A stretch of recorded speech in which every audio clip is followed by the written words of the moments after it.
কোন বাবা যদি কোনো ছেলেকে 6 বছর ঢাকা শহরে রাখা কোনো কলেজে পড়ায়, তারে মনে করেন 50 লাখ টাকা দিছে, এই পর্যন্ত বাবার সব বেচ্চা, 6 বছর পরে রেজাল্ট আসছে সে ফেল, ওই বাপ কি পরিমাণ কাঁদবে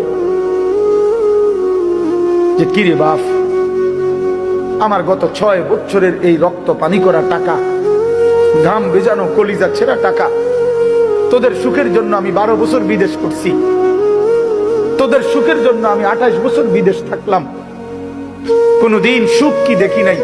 12 ঘন্টা 14 ঘন্টা ডিউটি করে, এত কষ্ট করে বুকে বাইদা এক একটা টাকা রোজগার করে তোদেরকে দিছি, বিনিময়ে এই রেজাল্ট, বিনিময়ে এই ফলাফল। ওই বাবা কাঁদবে কিনা বলেন, ওই মা কাঁদবে কিনা বলেন?